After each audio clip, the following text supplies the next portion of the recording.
Meaning of francophone.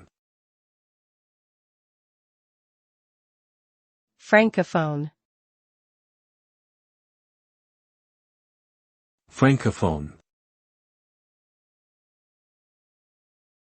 Francophone. Francophone. The term francophone is used to describe a person or group of people who speak French as their first language, or who have a significant degree of proficiency in the language. It refers to individuals from various countries and regions around the world where French is an official language or widely spoken. Francophone nations are often members of La Francophonie, an international organization that promotes cultural and linguistic diversity in the French-speaking world.